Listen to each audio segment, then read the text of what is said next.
Welcome to the Guyana Dialogue. I'm your host, Shamiza Ali, and it is truly a pleasure to be here with you this evening.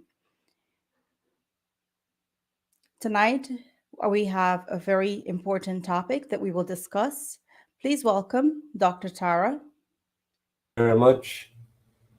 Please welcome our moderator, Dr. Ganga Ramdas, and our guest tonight, the Honorable Vickram Bharrat.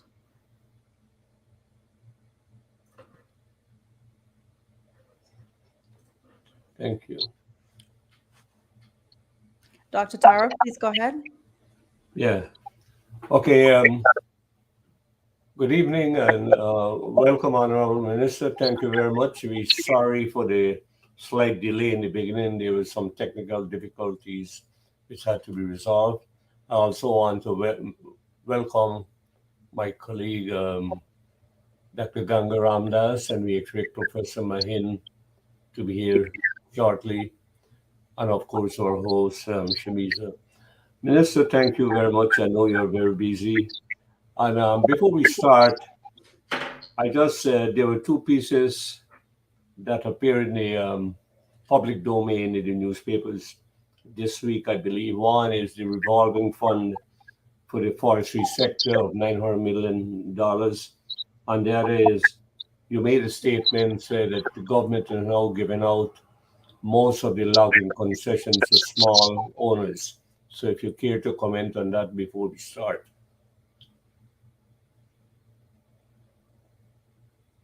Thank you, and let me say that I'm happy to be your guest this evening on Guyana Dialogue. Let me say good evening to everyone who is joining us this evening, and good evening to you. And yes, only recently we would have officially launched the revolving fund for the Guyana Forestry Commission or the forestry sector. That was done on the International Day of the Forest. As we celebrate International Day of the Forest, we launched that fund officially. This fund actually was boarded a few months ago on the intervention of His Excellency President Ali, interacting with stakeholders in the forestry sector, more so the small loggers and sawmillers. We have come to the realization that the two major issues in the forestry sector affecting stakeholders or loggers would have been the access to capital and also the access to concession or land. Added to that, infrastructure. We have been working over the last 2.5 years or so to address the issue of infrastructure in the hinterland regions, more so in the logging, mining communities. For example, this year we have budgeted $5 billion Guyana dollars through the Ministry of Public Works for hinterland roads. And added to that, the Guyana Geology and Mines Commission will be spending $2.5 billion on hinterland infrastructure, more so again in the logging mining communities. So we are seeking to address the major issue, one being hinterland infrastructure, the second one being the access to concession, forest, state forests, and the third one being access to finance at a concessional rate.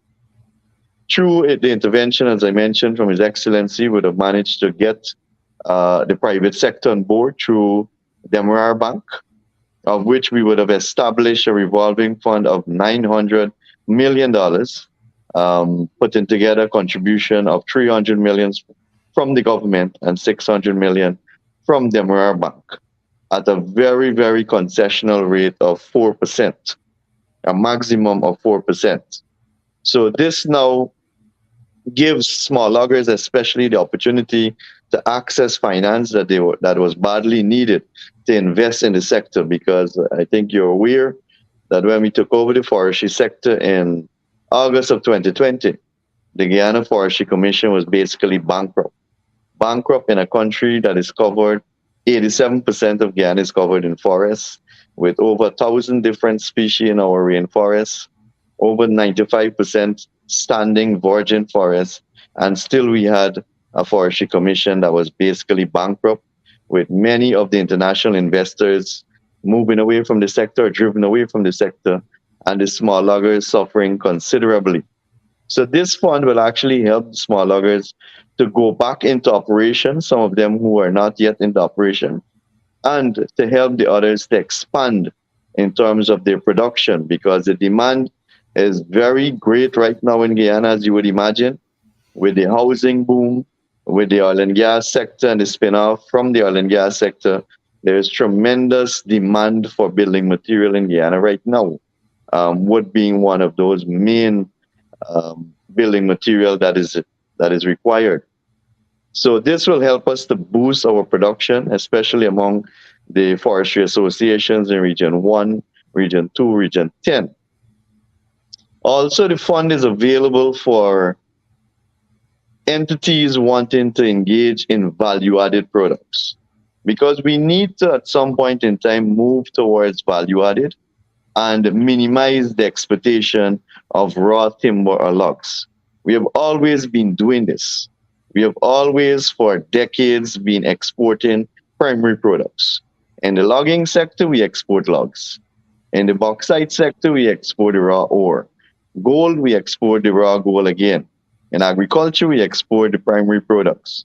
So we need, at some point in time, to move towards value-added products, because that is when we will truly enjoy the benefits of our resources. When we export a log, we don't really and truly enjoy the true benefit of it. And this now will create more jobs, create more opportunities, especially in the hinterland logging communities in Region 10, Region 1, Region 2, Region 9, and 8, where it is badly needed, because this is one of the major economic activity in those regions. So, as was stated in our low carbon development strategy, we are committed to ensuring that we keep our deforestation rate below 0.07%. Guyana is one of the country in the world that probably has the lowest deforestation rate. Our deforestation rate right now is 0.04%. Our allowable cut, we are 50% below our allowable cut. So there is so much scope to increase our production without breaching our agreements in the low carbon development strategy, without increasing the removal of our forests, keeping our deforestation rate low as we promise. And the answer to that is value added. We need to cut less trees, but to keep the sector viable. And how do we do that? By moving towards value added. We can produce furniture for the entire CARICOM market. We can produce furniture that can find its way into the European market, in the North American market. We can have logging communities in this country produce furniture for all the schools in this country.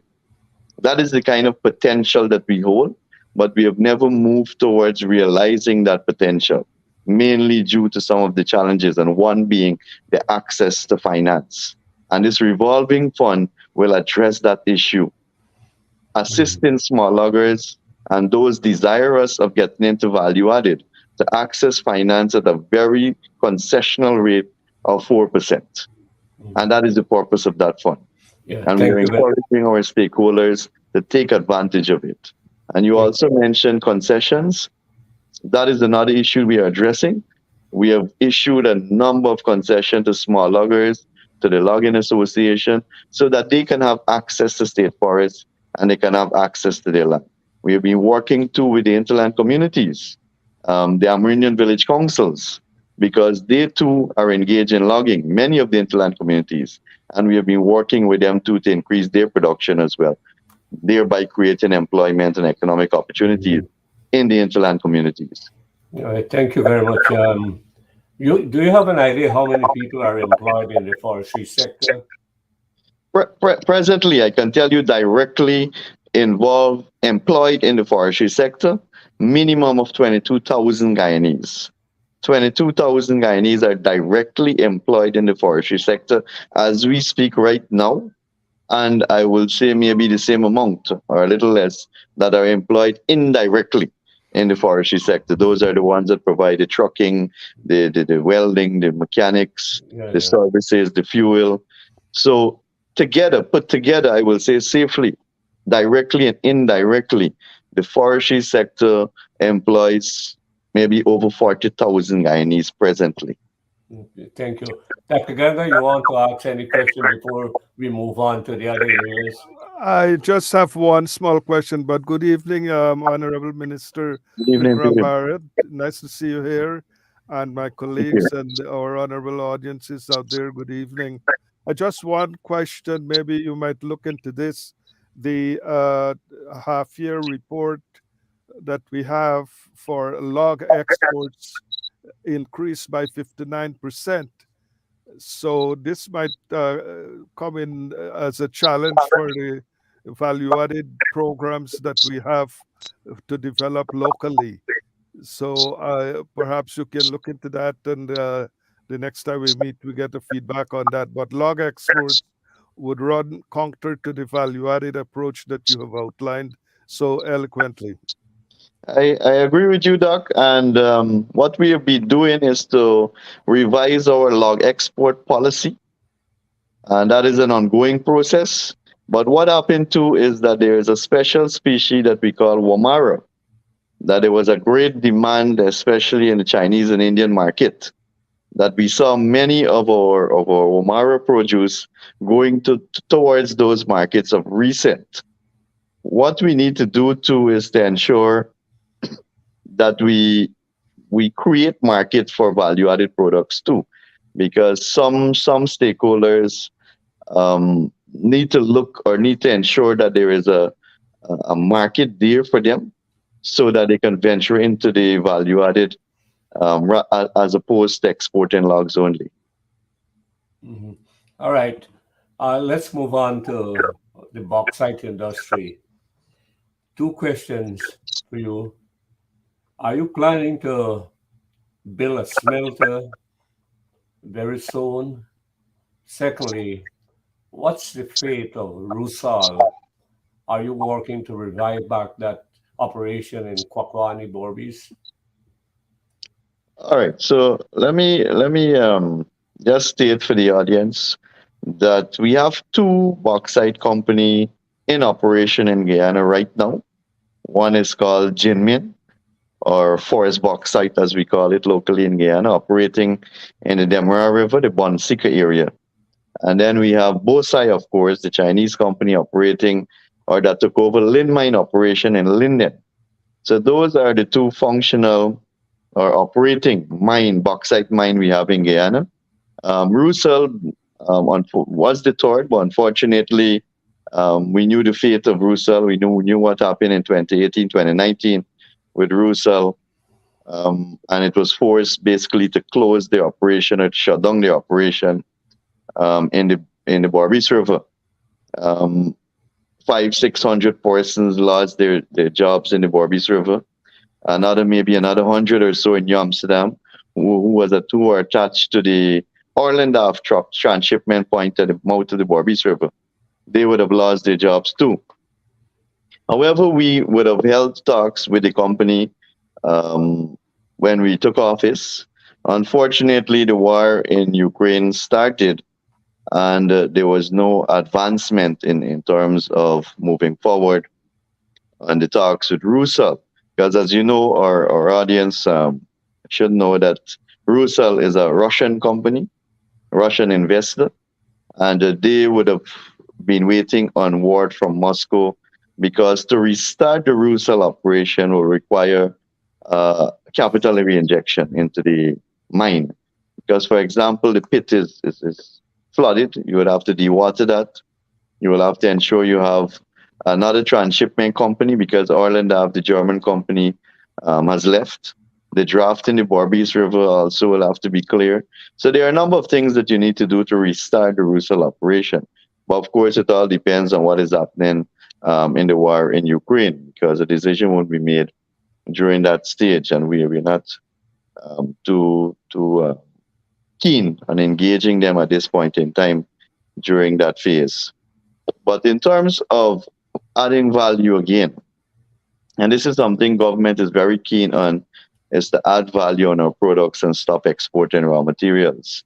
That is why we're investing so much and we are working towards the realization of the gas to energy project, because we see that project as the answer to manufacturing and to moving towards value added, adding value to our products. Because for too long, we've always exported raw materials mainly because of the cost of power and the reliability of power.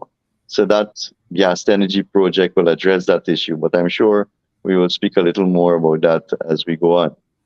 In terms of adding value to bauxite, originally there was an agreement with Bauxite that an alumina and not aluminum, an alumina plant would have been established for their operation. However, but as you would know, an alumina plant would require a certain amount of electricity or power to power that plant, and that has been one of the hindrance again in terms of getting the power to push an alumina plant. But I wouldn't say that it is off the table. I would say that it is something that we are still considering and something that we are still working with the company to ensure that there is some amount of progress or realization on that part sometime in the near future. But do you have enough bauxite reserve? I will say yes to that. For example, the current mine, the Bauxite mine, they probably have about 13, 14 years more of deposit. The Jinmin or Forest Bauxite, they have maybe about another 10, 12 years of deposits. And we also have a few new deposits or unexplored deposits around, some right in Region 10, and one, of course, in Region 6, close to the Suriname border. So we do have a large reserve in country that could be adequate for the realization of an alumina plant in Guyana at some point in time. What about the labor force, the employment in Bauxite? How many do you have? Around 800? Yeah, as you would know, when Lin Mine was operating, and then we experienced a lot of issues due to the poor management of the bauxite company in the 80s, coming into the early 90s. Basically, the bauxite company went bankrupt, Bore Mine and Lin Mine. Bore Mine meaning Borbees, Lin Mine in Linden. However, to secure the jobs, our government would have negotiated with a number of other companies to ensure that we keep that bauxite company going, to ensure that we provide the jobs that is necessary in Region 10. Because take bauxite away from Region 10, it means that 700, almost or a little over 700 persons who are directly employed at Bauxite now would be out of jobs. And there's so many others that depend on the company. Also, the town depend on the company operating as well too. Because we have seen, for example, the spin-offs and what can happen when you close down an industry. Like when the AP and UFC closed the sugar industry, for example. Take Wales, for example. When they closed that industry, that estate, it wasn't only 1,700 workers that were affected. It was the private cane farmers in Canal Number 1, Canal Number 2, the Wales area. It was the market vendors who depended on the salary and the income from those workers. It was the shops, the grocery shops, and even the watering holes or the rum shops, as we commonly call it, were dependent so much on that sugar estate in Wales. And it's the same effect with Bauxite or the bauxite company in Linden. Should that company close down, there'll be so much negative effects on the township of Linden. So that is why we place so much effort and emphasis in keeping that company going. Today we have over 700 persons employed at Bauxite, and they're installing a new kiln, which will increase their production and which will create maybe about 60 or 80 more employment. So we will see more people being employed at Bauxite maybe in a year or so from now. Currently, do you have an idea what's the foreign exchange contribution the bauxite industry is making? Not only Lin Mine, but Bauxite, but the one at Bunsika, the two combined. The two combined. I know that I don't want to give you a figure so that I can be misquoted, Mhm. but I know that outside of oil and gas, the mining sector contributed 58% to the GDP in 2022, outside of oil and gas, of course. Mhm. 58.6% to the GDP of our country. Okay. Okay, Dr. Ganga, you have a question for the Yes, minister? the bauxite industry looks like it's doing well. It increased by 18% in terms of production. So the next challenge would be marketing. I like the plans for alumina. That's a few years ahead. Marketing of calcined bauxite would give some batting practice to the industry on how to exploit niche markets, and that's a good product to start with. Then later on, the others could come on stream. So the question would be, we would need, and I sincerely say this, we would need direction of trade statistics in order to see and answer such questions as Dr. Tara Singh asked regarding foreign exchange contributions. In the past, I had issues with direction of trade and the contribution to the treasury. I couldn't balance stuff. So that's okay. Just a reminder. Thank Okay. you. All right, let's move on. I know in Guyana is very fashionable these days, so people say the oil money is their money and therefore they should decide how they should spend it. But in respect to the other minerals like gold, diamond, bauxite, they are not saying that is their money. I find that a bit curious. And manganese, that was worked a few years ago. It was revived back. So, Minister, can you give us an update on manganese production? Yeah, sure. Now, in the mining sector, for example, we have experienced an increase in almost all the commodities, with the exception of gold in 2022. For the first time in, I think it's 50, 55 years, we are now producing manganese once more in the Northwest District. Now, that manganese company currently employ 186 persons, mostly indigenous persons from those communities surrounding the Matthews Ridge mines. So that by itself is having a positive impact on those communities in Northwest. Not only that, but the companies, and we are ensuring that the company maintain the road network between Port Kaituma and Matthews Ridge, including internal roads. So it is bringing added benefits to those communities, and it has really created a positive impact in Region 1. We have safely, I can say, we have almost 30 million tons of manganese deposit that is sitting there in Northwest, which will probably take the company another 15, 16 years. And they are continuing to do exploration activities. So besides from manganese, as I mentioned, aggregate has been a big commodity that is in high demand in Guyana. We have seen a number of new companies getting into the quarry business. This year, for example, we will see about 6 or 7 new quarry producing, as or maybe as early as May, June of this year. We will have probably 2 or 3 quarry producing aggregate. I can tell you that the demand, as much as we are producing, the demand is increasing significantly due to the number of projects that are ongoing in Guyana. Besides from the housing project, it's the new highway, the Demerara Harbor Bridge, all the streets that we're building. Besides from public expenditure, it's the private sector and the oil and gas sector.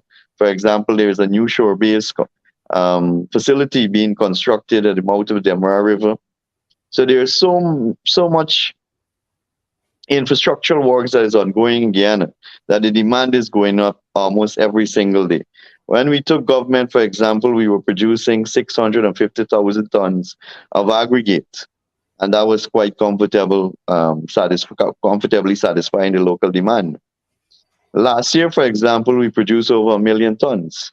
However, the demand has grown almost double that. So that is why we needed to ensure that we have new investments and new investors in the sector. So it's not only manganese, it's not only bauxite, not gold, but also aggregate silica sand. As you know, we have probably one of the best quality of silica sand in Guyana, some of which have been exported to manufacture glass in other country. Added to that, our diamond trade has increased significantly. I think diamond trade has increased last year by 85, 86%. So mining generally has recovered. However, for the last 2 years, we have had two significant flooding. And all of us are Guyanese. We know when you have flooding in Guyana, it's confined to the coast because we are below sea level on the coast. And Joshua is the first place to flood. But I can tell you for the last 2 years, I have seen water risen 15, 20 feet in the interior regions. For example, in the Mazaruni River, I've been there personally, and I've seen water risen 15 feet, overflowing its bank. Excavator underwater, mining camps underwater. So that has had a devastating effect on the industry. Nevertheless, we're resilient, and we've been working with the miners to increase production. Unfortunately, one of the two large-scale gold company has been under care and maintenance. We have to take a decision, that's Troy Resources, as to how we move forward with them. And that would have contributed to the slight decline in gold production in 2022. They're not producing anymore? Right now, they're under care and maintenance. Unfortunately, COVID took a hit on them, a serious hit. Almost all the workers in the camp were tested positive at one time. The CEO died subsequently. So they've been trying to recover as well too. We are working with them. It's an Australian company. So we are working with them to get back into production as early as possible. Added to that, if I may, we have had significant exploration activities ongoing in Guyana for gold. For example, Omai. Most of you will know Omai Gold Mine, famous in the 90s. And they would have left Guyana and went to Suriname. They're back in Guyana now. They would have spent over $40 million in exploration activities. There are about 2 million ounces of gold deposits that were discovered. There is a next company that is called Reunion Gold. They would have discovered about 5 million ounces. There is another company that is called Aris, that's a Torparo deposit with maybe another couple million ounces deposit. And then of course we have the Marudi Mountain area. So these are all new deposits that have already been discovered. And what we will see in another 2 to 3 years from now is maybe another 2 or 3 more large-scale gold company operating in Guyana. So but these companies are foreign-owned companies. Large-scale companies are foreign companies, but small and medium-scale mining is only for Guyanese. We don't allow foreigners, or we don't give mining blocks to foreign companies in the small and medium-scale category. It is restricted only for Guyanese. Some Guyanese may want to partner with international companies, but the land or the concession or the blocks are given only to Guyanese in the small and medium-scale sector. But in the large-scale sector, it's foreign companies. Okay. Yes. You spoke about quarrying. There has been several allegations made about the grant of license being done on a race basis, that one ethnic group has been preferred for that. Do you care to comment on that? I'm sure you're aware of where these comments were made. You would always have this criticism or this negative comment coming from the opposition, and they have been on a mission to disparage everything that the government is doing. They see things only through the prism of racism or color. We don't. They have been on a campaign on a campaign to try to paint the picture that the government is only doing things for one section of the population, which is quite the contrary. Quite the contrary. Because if you look at and I can give you an example. Let's forget about the mining sector. Let's look at the regulatory agency that I overlook. The Guyana Geology and Mines Commission, for example. That is the agency that regulates the mining sector in Guyana. We almost 85% of the employees at GGMC are Afro-Guyanese. And I personally have no problem with that. The government of Guyana have no problem with that. But you will never hear the opposition saying that. They will always try to say, or the government is only giving license or only giving land to one section of the population, and try to preach racism and bring division among our people. But it is not true. You look at our housing program. If you look at the housing program, you would see that there are probably more Afro-Guyanese benefiting than any other ethnic group in the country. If you look at the public service, you would see the difference again.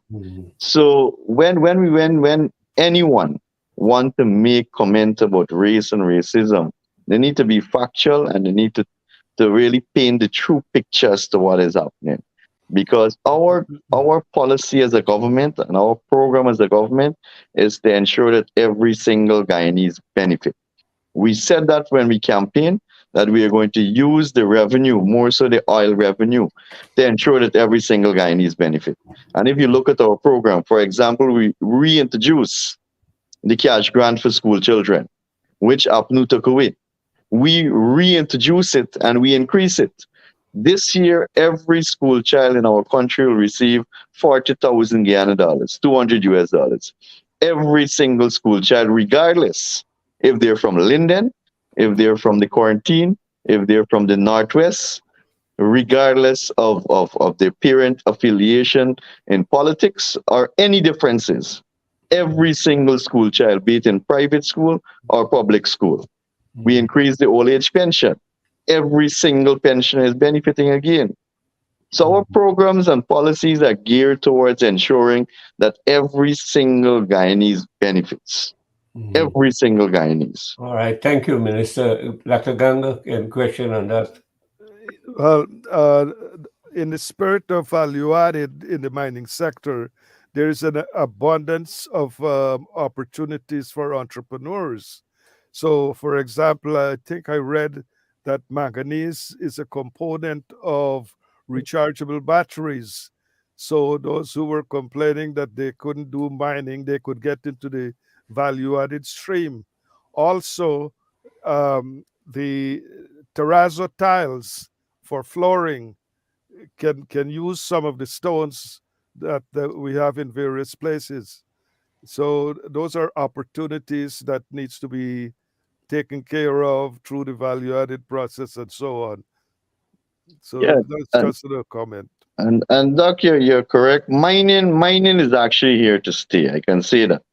You know, the whole conversation around climate change, cutting emission, and the pressure that people are putting on organization or putting on the oil and gas sector. You won't see that happening in mining, because mining will have to survive. Because in order to achieve 100% renewable, you have to mine. You need elements, you need minerals. And the conversation has been changed a lot from minerals to critical minerals. And you're right when you mention a few. Critical minerals are necessary to ensure that we move towards renewable. Because if you're going to make batteries, for example, you need minerals. So mining will have to continue. For example, lithium. Lithium will probably be, maybe the next gold, or be probably more expensive than gold in another couple of years from now. So countries that are producing or mining for lithium, those are the countries that will probably make a fortune off of it. Copper, for example, that they used to make battery. We have found a deposit in Guyana. We are going to develop that. One of the companies is going to develop that in another couple of years from now.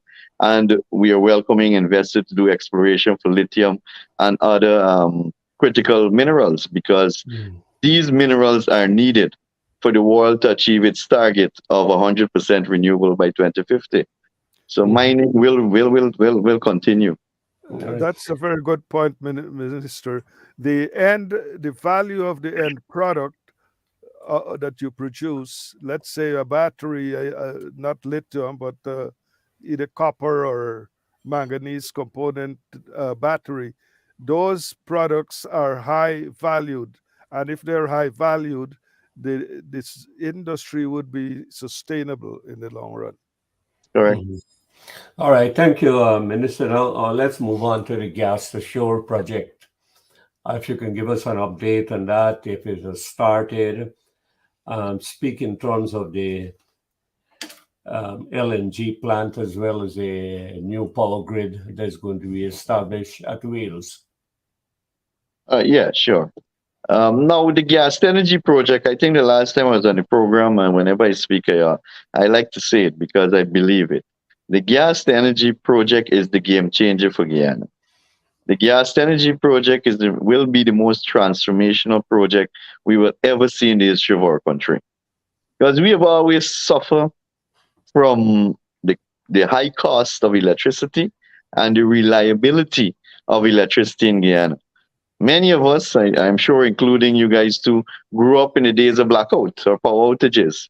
And we used to have our flambeau or kerosene lamp. And Jug when you lamp. had right, and when you had wedding, you had to rent a gas lamp because you for sure you will have blackout. Yeah. And I'm sure you remember those days. So we have always suffered in Guyana. That has always been one of our major problems. The cost of electricity, we are generating electricity in Guyana at probably the highest cost in this hemisphere, more than 30 US cents per kilowatt, right? Which makes us very uncompetitive as an investment destination.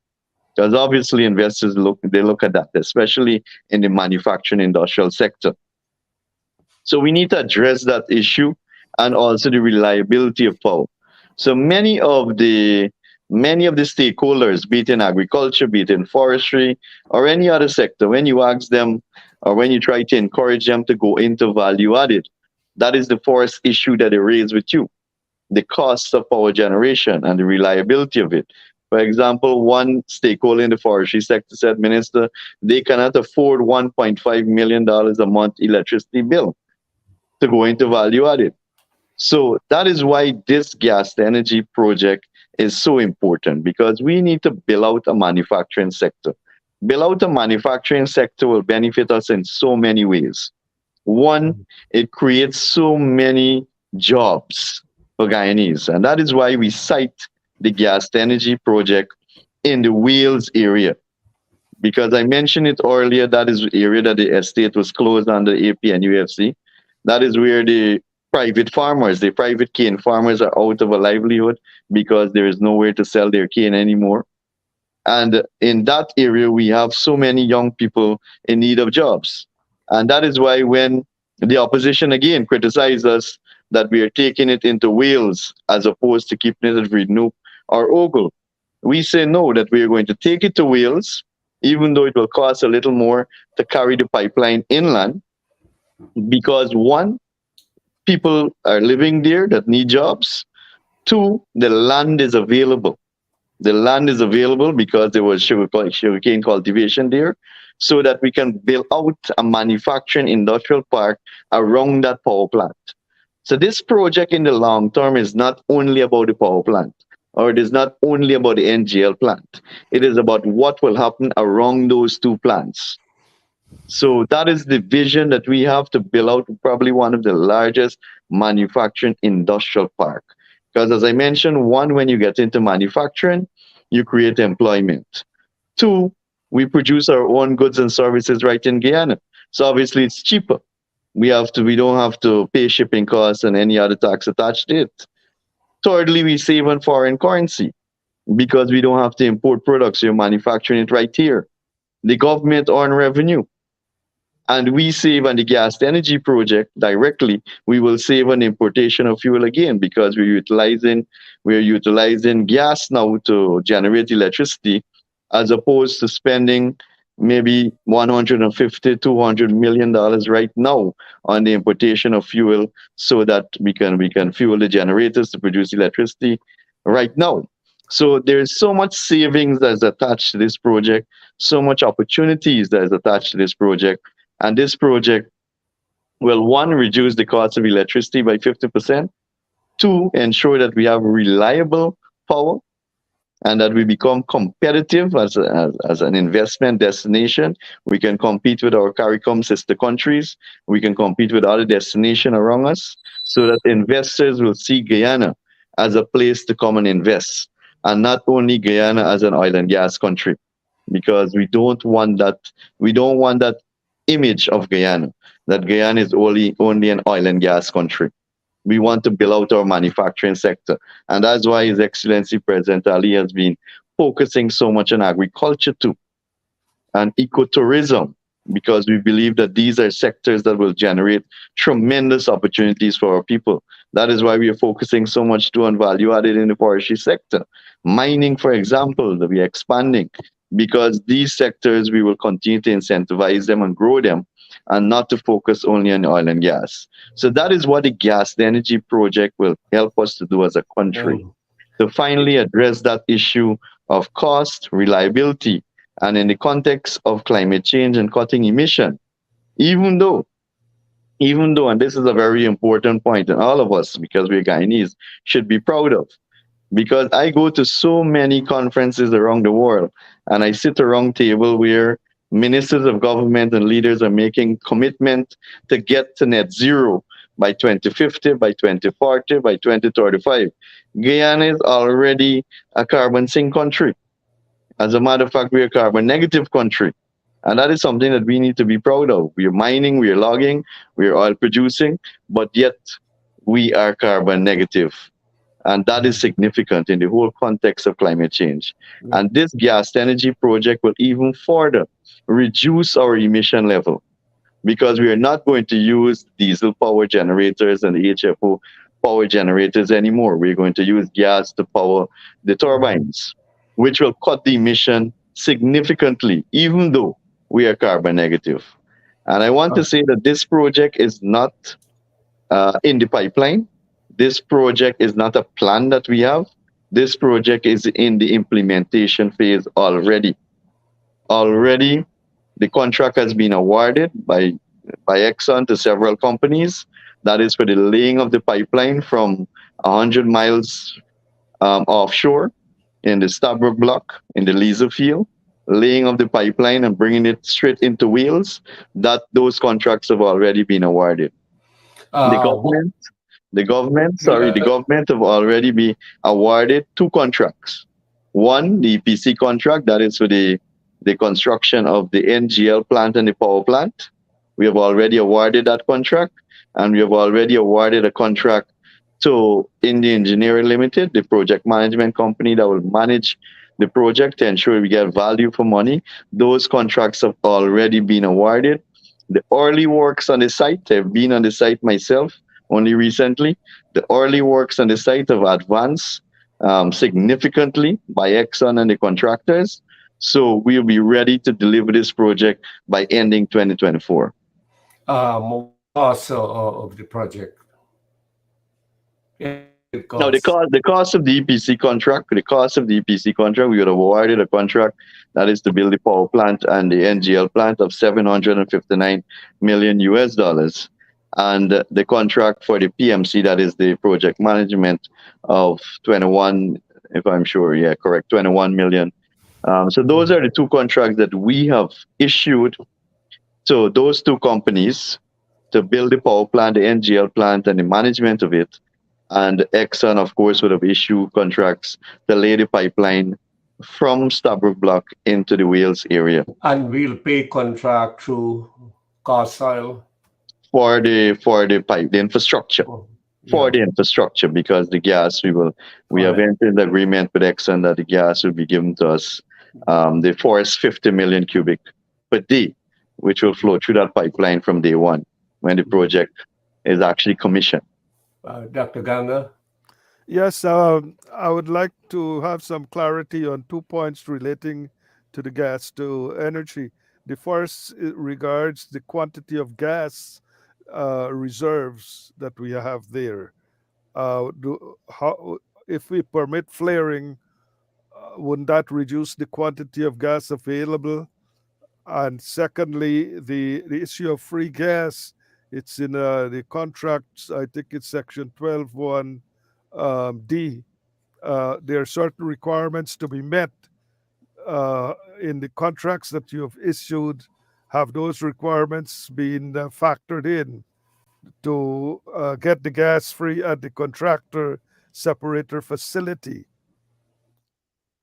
All right, so let me say that to date, we are still working with Exxon to quantify our final deposit to date. But I can say safely that we have records to show that there are about 16 trillion cubic feet of gas that has already been discovered. And this is in the Stabroek block, where Exxon is the operator. We have a few pure gas field that has been discovered. But what has happened and what is necessary to optimize oil production is the re-injection of gas into the wells, but to pressurize it basically and to ensure that we optimize production. So in terms of flaring, I should address that issue. The there is no flaring beyond the prescribed limit on any of our FPSO presently. We have two FPSO, the Liza Destiny and Liza Unity. I I'm I'm sure you can recall that we had an issue in 2021 with the flash gas compressor on Liza Destiny, but that issue has been rectified, and Liza Destiny has actually been functioning quite well for the last year and a half or so. So we don't have that issue anymore on flaring. But of course, in any operation during maintenance, during commission, you will have some a limited amount of flaring. But there is no issue of flaring offshore Guyana right now. And what we would have done too is because we recognized that they were flaring above the limit when they had the issue with the flash gas compressor, that we would have instituted a fee. Exxon was paying $50 per ton of carbon dioxide that they flare. So and also for the cost of the gas. So we were charging them for that. And as a result of that, not as a result of that, I don't want to say as a result of that, but the issue has been fixed, and we don't have that issue of flaring offshore anymore. Unity, the new FPSO, came, and it was commissioned quite flawless, I must say. We never had an issue with the compressor or any flaring offshore. Now, as I mentioned, we are guaranteed 50 million cubic to start with. In our estimation and based on our technical advice, that is adequate enough to generate 300 megawatts of power. And that is the design of the power plant in any case, to generate 300 megawatts of power. So that is guaranteed upfront. But what we did, and again, what the opposition and many others in the media, you mentioned a few media houses criticizing the cost of the project. What we did is to ensure that we did not limit ourselves. We could have easily gone with an 8-inch pipeline coming offshore into Wales, which would have been very adequate for the 50 million cubic that we are guaranteed upfront, and which would have cut the cost, of course. However, we did not limit ourselves. We are going to install a 12-inch pipeline instead. Because it makes no sense we install an 8-inch pipeline now, and then 2-3 years from now, we are hustling to change it or to install a new pipeline. We are incurring that initial cost now. So with a 12-inch pipeline, we can bring in approximately 130 million cubic feet per day. We are guaranteed 50 million upfront, but with the 12-inch pipe that will be in place, we can bring in as much as 130, 140 million per day. And that is when we will start billing out the industries around that power plant. For example, make our own fertilizer right here in Guyana. And there's so many other petrochemical industries that we can look at. But of course, that is more medium term, long term. So the gas is guaranteed, the 50 million cubic.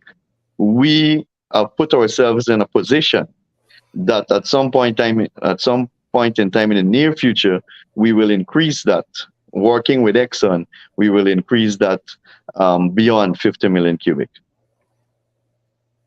Ganga, Dr. Ganga, Yes, follow up. yeah, yes. The adequacy of the amount of gas could also be increased. Instead of re-injecting any gas, you have flaring under control. They could look at water to maintain the pressure in the reservoirs. So that's something to be explored. And Guyana could then have an exportable surplus of gas. Definitely, Doc. And these are all options that our technical teams are examining.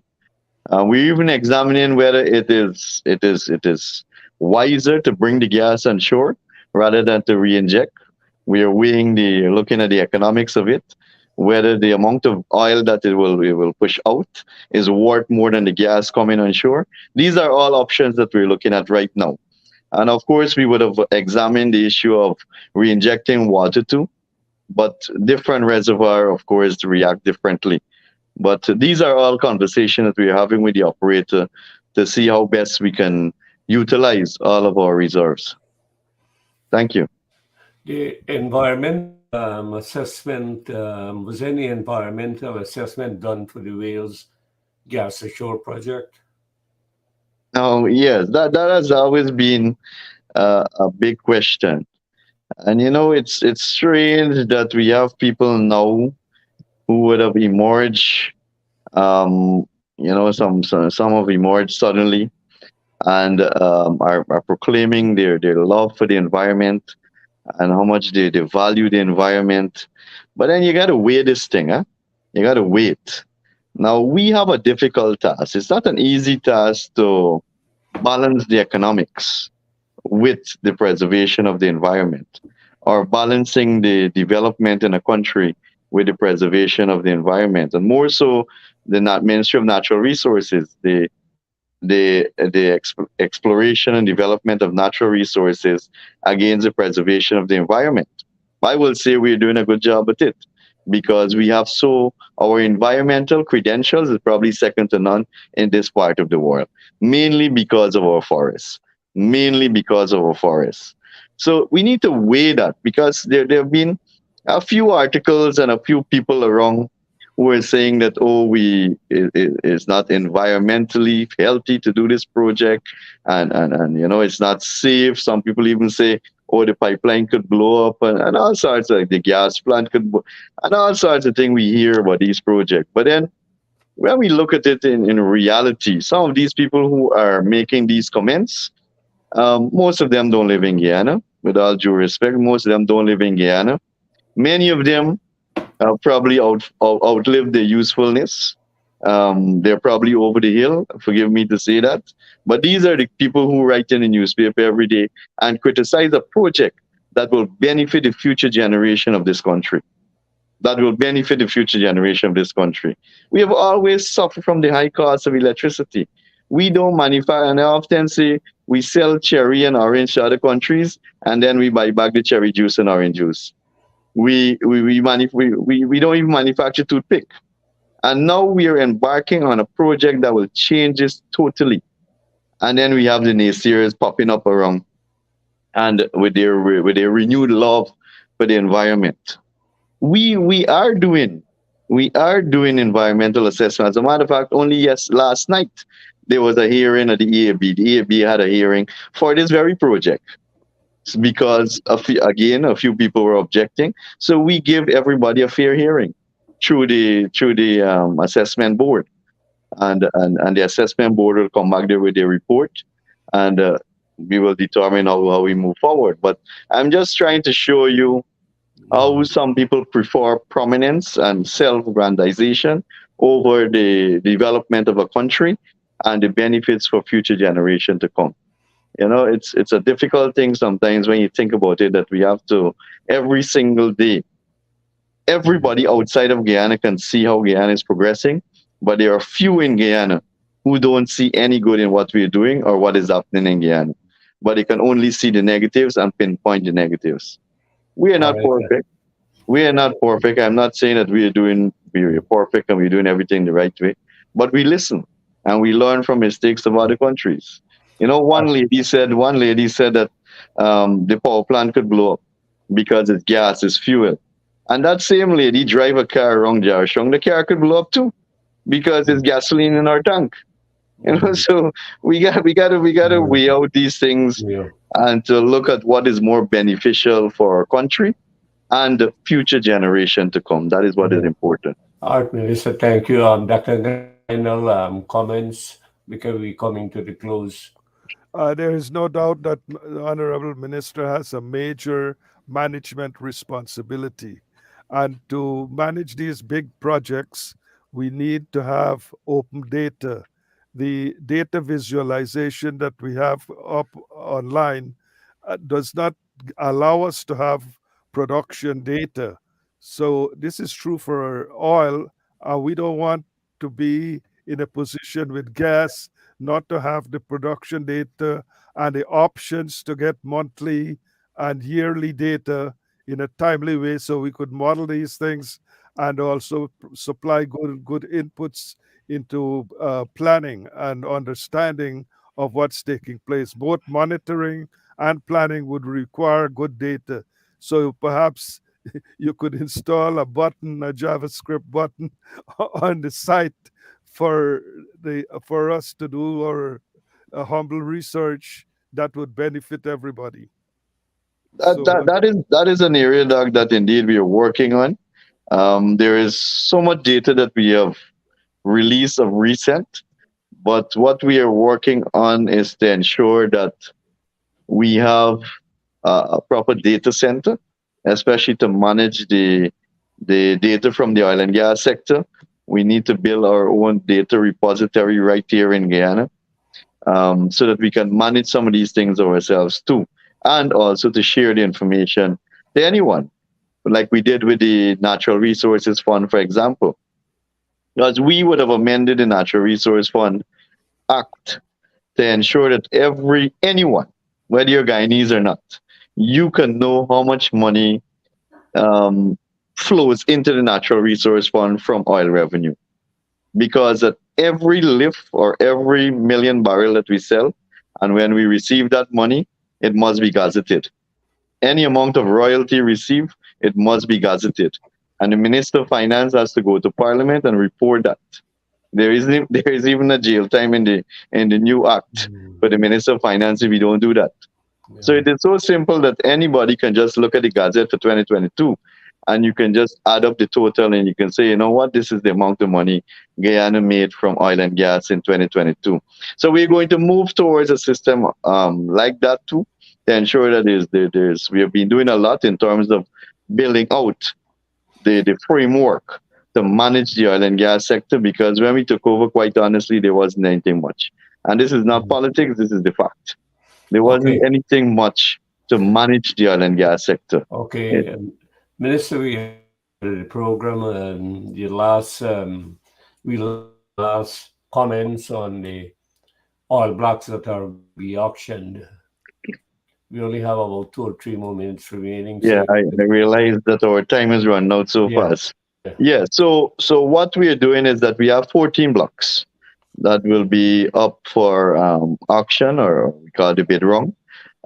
If you go on our website, you will see the maps and the blocks and the sizes and everything for those blocks that are available in deep water and also in shallow water. So we are giving the opportunity to companies that don't have experience in deep water to also to get involved in Guyana Basin. The 14 blocks, I can tell you, we have attracted a lot of attention from around the world. I'm not in a position. I cannot disclose the names of those companies for obvious reasons, but we have been attracting attention from major oil companies around the world, from the U.S., from Europe, from the Middle East, We have a number of companies, major players in the sector, have signaled their interests and are actually part of the process already to bid for those blocks. So this is a transparent manner in awarding oil blocks. In the past, it would have been force come, force serve, similar to the mining blocks, but we decided we're going to go through. We are going to do an open process, which will obviously yield revenue for us at the same time too. Okay, I pass you over now to our host, Shamisa. Thank you, Dr. Tara. Thank you, Dr. Gangaram Das. Thank you, Honorable Minister. Very important information that you shared with us tonight. I will now ask a few questions from our viewers. Inderjeet Paul says, Honorable Vickram, what was the main reason for a reduction for gold production in 2022? All right. So as I would have mentioned, one, the flooding would have affected the small and medium scale mine. It's a 2.2 decrease in 2022 compared to 2021.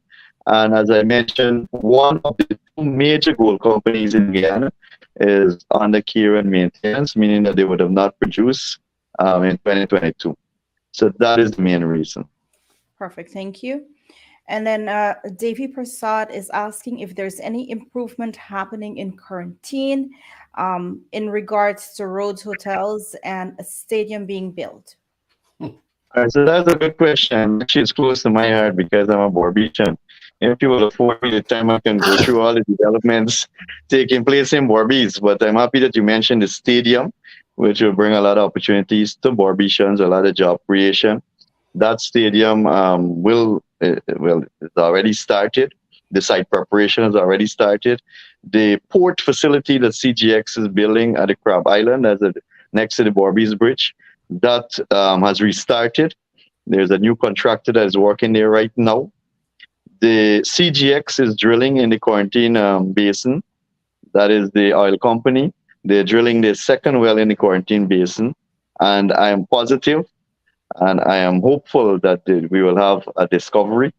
We will know in a short period of time. So it's not that I have the information. I don't want you to believe that I have that information, but I'm very optimistic, being a Borbetian, that we will make a discovery in the quarantine block, which will spell significant opportunities for Borbies and the development of Borbies.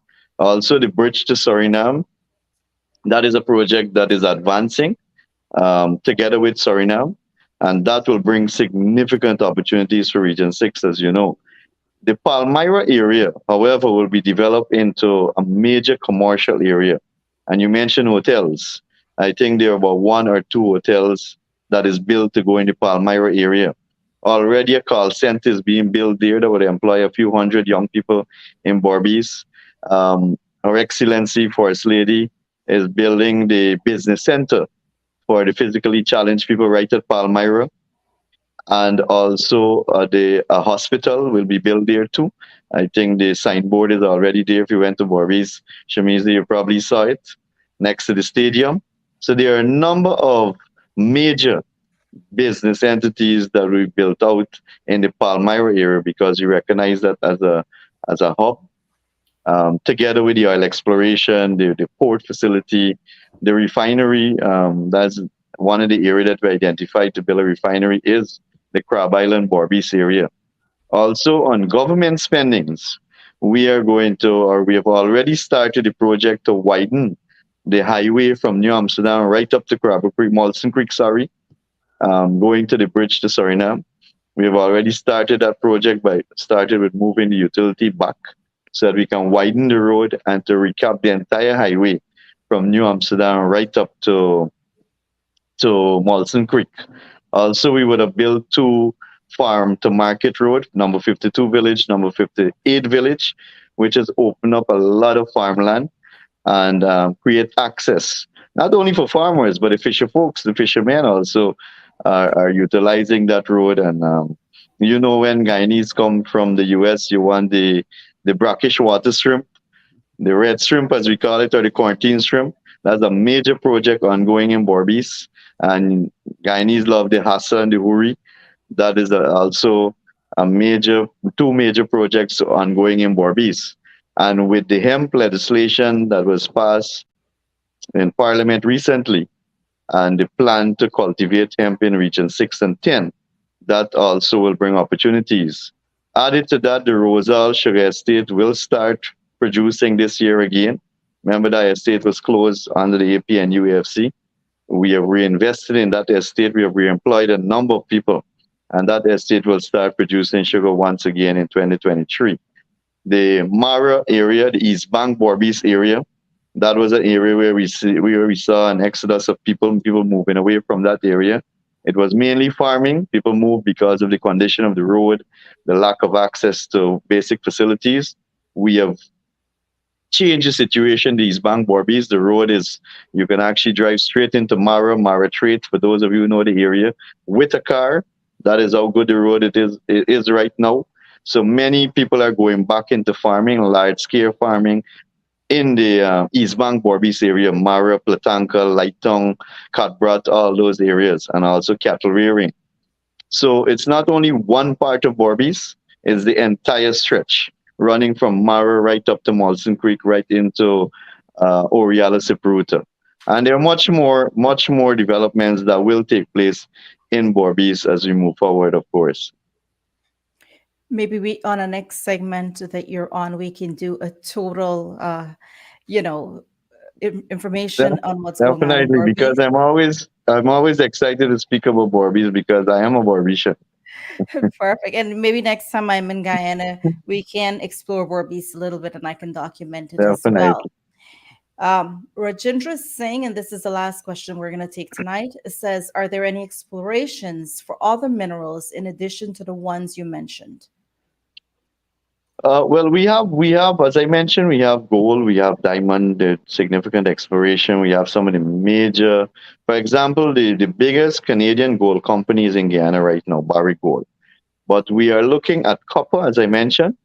We have found a deposit, a significant deposit of copper, and also we are looking at investors to come in and to do exploration for lithium and other rare earth elements, minerals that are needed or considered as critical minerals that are needed to ensure that we move towards renewable energy in terms of battery production, solar panel. These are all minerals that our data is old, I must accept that. The last time we did a mineral inventory in Guyana was probably in the 80s, or maybe since before I was born. So we really need to update our mineral inventory. The reason why we never did it is it costs a lot. I can tell you that it costs a lot. We didn't have the resources to do it, but there are a number of companies coming forward now that is interested in working with government to do that mineral inventory, and that of course will tell us of all the new deposits we have and the new minerals that we have too. Mica. Right. What about mica? The mineral known as mica. Yeah. I don't think we have major deposit, but as I mentioned, we are badly in need of an updated mineral inventory in Guyana. Hope that will be done very soon. With But of that course, the said, cost is very costly. with that said, Dr. Tara, thank you very much. Dr. Gangaram Das, Honorable Minister, it was a pleasure being here with you guys this evening. To all our viewers, thank you for taking the time to be here with us this evening. Until next time, I'm your hostess, Shamiza Ali, and this is the Guyana Dialogue. Good Thank evening, you, everyone. Minister. Thank you, Dr. Thank you. Gangaram. Thank you and good Thank night. you, Shamisa. Thank you to Thank all our you.